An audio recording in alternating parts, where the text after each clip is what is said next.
Chapter 1. Don't miss the moment of your awakening to start a new life. Dr. Nicole LePera felt her spiritual awakening while reading a book in a wooden house in the forest. At that moment, she burst into tears over the book, reading a passage about emotionally unavailable mothers. LePera was embarrassed. She recently celebrated her 30th birthday and realized that she had made all her childhood dreams come true. She was a practicing therapist, lived in her dream city, and had a loving partner. But at the same time, she was still empty and emotionless. In addition, she had health problems, due to which her consciousness sometimes turned off. LePera realized that she was energetically devastated, so she needed a change. Since that moment of awakening, her mornings began with meditation, exercise, and breathing work. She switched to a healthier diet and her body began to heal. Then LePera took care of her psychological health. She realized that some childhood traumas had lived with her for a long time and continued to affect her well-being and relationships. She also discovered that her genes did not determine her destiny. Anything is possible with the awakening of your awareness. After changing her daily routine, Nicole LePera noticed positive changes in her health and self-awareness. She felt that she arrived at a new level of therapeutic activity, which she dubbed holistic psychology, and formulated in the following thesis. Practice self-healing every day. Healing comes from within. It should become your active work. Holistic psychology harnesses the power of daily choice while allowing you to resist the urge to return to old habits so that you can maintain a path to change. Taking responsibility for your mental well-being can provide incredible opportunities. With the help of this summary of how to do the work, you will gain new knowledge of your life's psychological, physical, and spiritual aspects and learn how to implement that knowledge. You will be mentally equipped to explore your traumas, set personal boundaries, and develop emotional maturity. She admitted that her anxiety and panic had disappeared. The summary explains how to achieve similar results. Chapter 2. Self-healing. You can program your body to treatment. You may be familiar with the following situation. You find yourself stuck in a specific scenario. You have decided to lead a healthy lifestyle, but you cannot find the strength to go to the gym. You want to leave behind a failed relationship, but text your ex again. Dr. LePera concluded that therapy could only bring you closer to healing, but real changes come only from daily work on yourself. She noted the importance of the connection between body and mind, without which healing is impossible. Imagine a lemon, its smell, rough yellow peel. Imagine taking it in your hand and cutting it. Visualize the juice dripping from the knife. Now imagine taking a slice and putting it in your mouth. If your mouth fills with saliva during the visualization, you have created a connection between body and mind. According to LePera, modern medicine focuses only on treating just the mind or just the body, ignoring the fact that the two therapies shouldn't be separated. When we don't ask how we can contribute to our own wellness, we become helpless and dependent. Dr. Nicole LePera. You can change even at the cellular level. Our genes do not determine our capabilities. The science of epigenetics explores how our behavior and environment affect the work of our genes. Biologist Bruce Lipton calls it the new biology. For example, studies have shown that a child of a parent who has experienced racism or trauma will have the same health problems. Keep in mind, we are more than a bunch of our genes. We are conscious, which is responsible for the health of the body. Self-healing works in the same way as the placebo effect or the power of faith. The mind can create all the necessary conditions for healing. When the body knows it is on its way to wellness, it signals the mind to heal itself. Did you know? The nocebo effect is the opposite of the placebo effect. It is an unfavorable premonition where the result is more harmful than it actually would be.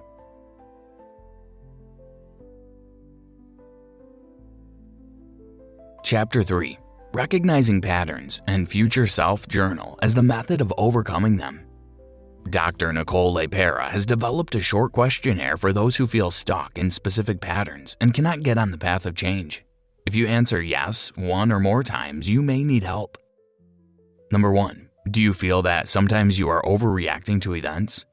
Number 2. Do you find it difficult to express your needs and desires? Number 3. Is it true that sometimes you can't keep the promises you made to yourself, or you find it challenging to make new choices? Number 4. Is it true that you can't deal with stress? Number 5. Do you notice that you return to events from the past and reproduce old patterns day after day? Lepera invites you to start the Future Self Journal, a daily practice that will help you get rid of the autopilot and the constant repeating of past events. You will introduce new habits into your life and turn on the green light for a change. Record your emotional state every day. Set small goals for each day. Write down what you did and what you are grateful for. Spend 10 minutes a day with a journal, and you will find that your sincere desire for change will improve your life. Remember, instead of constantly thinking about your past and future, focus on the present moment. Dr. Lepera advises that we devote a few minutes a day to grounding techniques, focusing on being in the moment to change habits that drive our daily activities. You should be in a comfortable and safe place. Look around, consider every detail, smell, and listen to sounds. Say the phrase, "I am in the present moment." Imagine that you are washing dishes. Notice the bubbles and feel the dish's texture against your fingers. After practice, thank yourself. With this simple exercise, you will learn to pay more attention to the simple pleasures of life in the here and now. When you focus on something enjoyable, you release anxiety and notice the moment. Try to write in a journal about the causes of your panic and what thoughts and feelings brought you back to normal condition. Chapter 4. Trauma is an inevitable experience and a master teacher. Childhood traumas are a significant obstacle to everyday life. By trauma, we mean a severe event like abuse. However, neuroscientist Robert Scaer defines trauma as any negative event that occurs in a state of helplessness.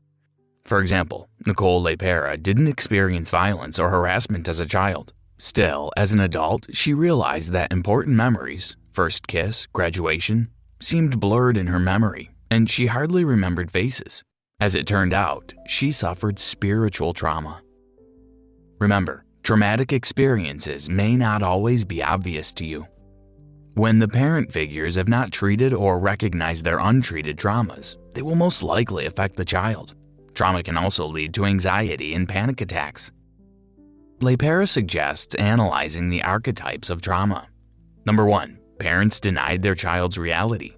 For example, a child is embarrassed to communicate with a relative or family friend, to which the parent replies, "You'd better behave politely." Thus, the parent teaches the child not to trust their emotions. Number 2. Parents do not hear or notice their children. This is ignorance and a lack of emotional connection between the children and the parent. Number 3. Parents tried to fulfill their aspirations through their children. For example, a parent tries to make a child a singer or an actor because they desire fame. Such parents often consider their own life a failure and project this belief onto the child. Number 4.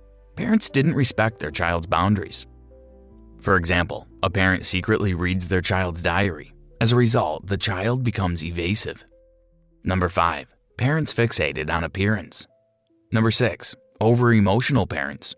For example, a parent aggressively breaks down on a child because of problems at work. Dr. Lepera is confident that trauma is inevitable. The birth process is already traumatic for both mother and child. First, determine your possible type of trauma. After that, start analyzing according to the scheme. In childhood, when my parents, I felt, Record the situation that caused your panic in a journal and remember to write down what helped you to return to normal condition.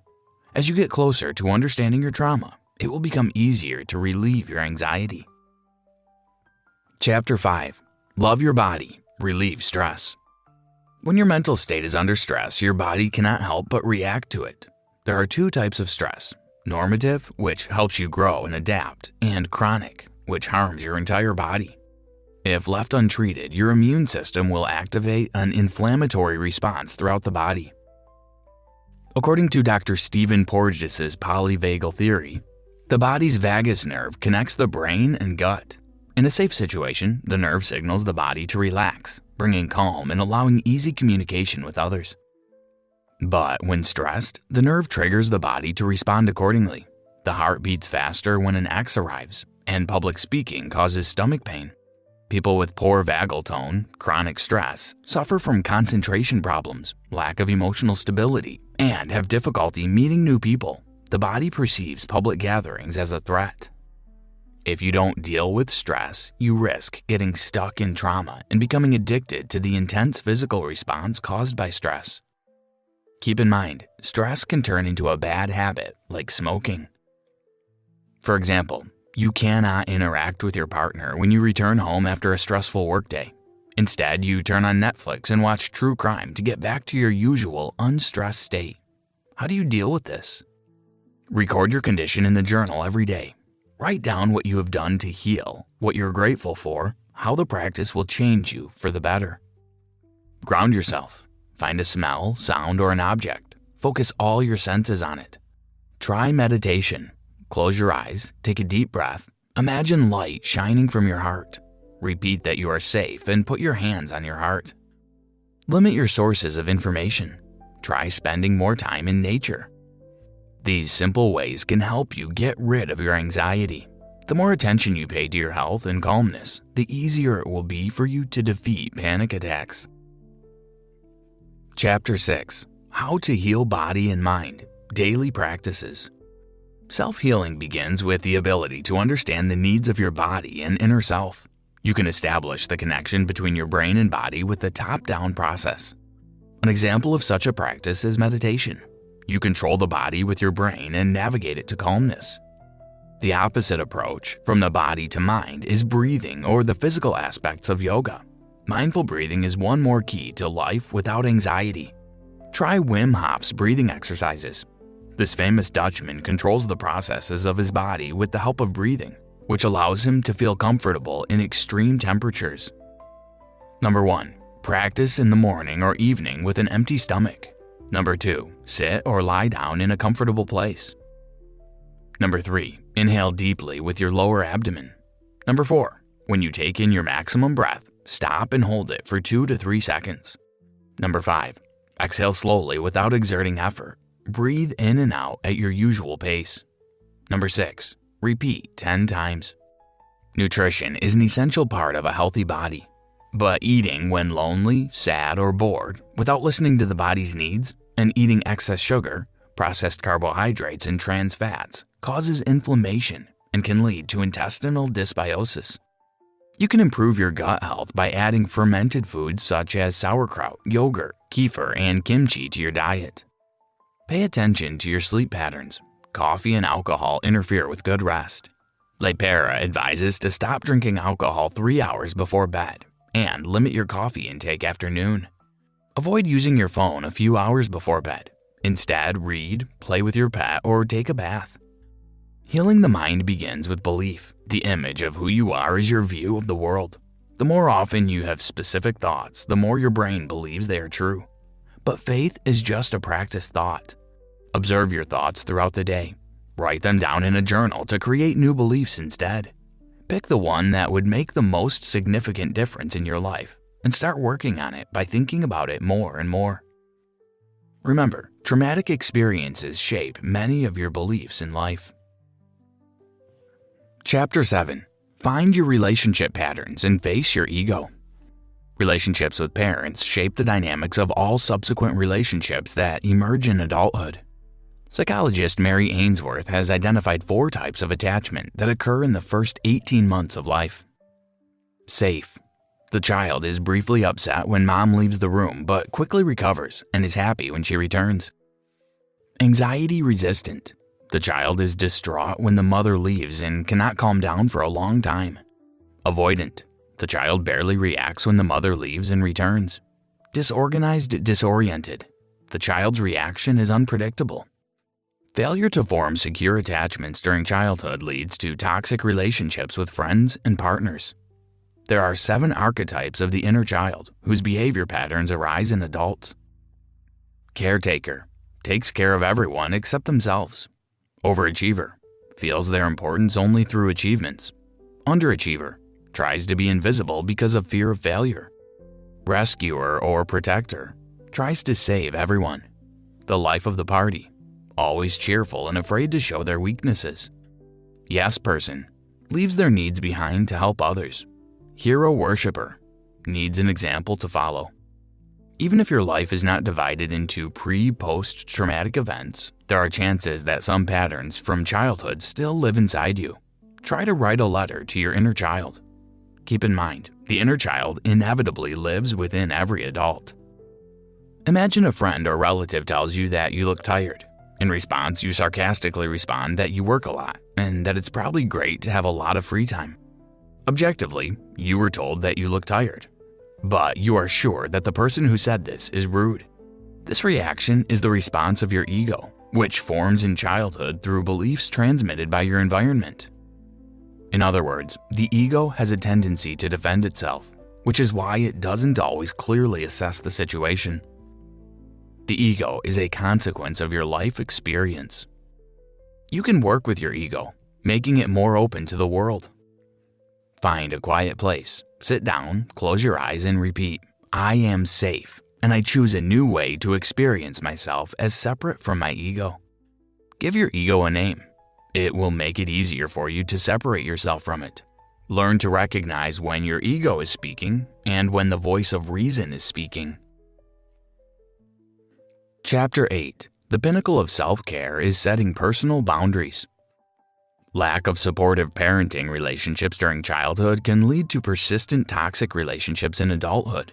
Signs that you may be forming traumatic bonds are: number 1, you have an obsessive craving for specific relationships, even if you know they will have troubling consequences.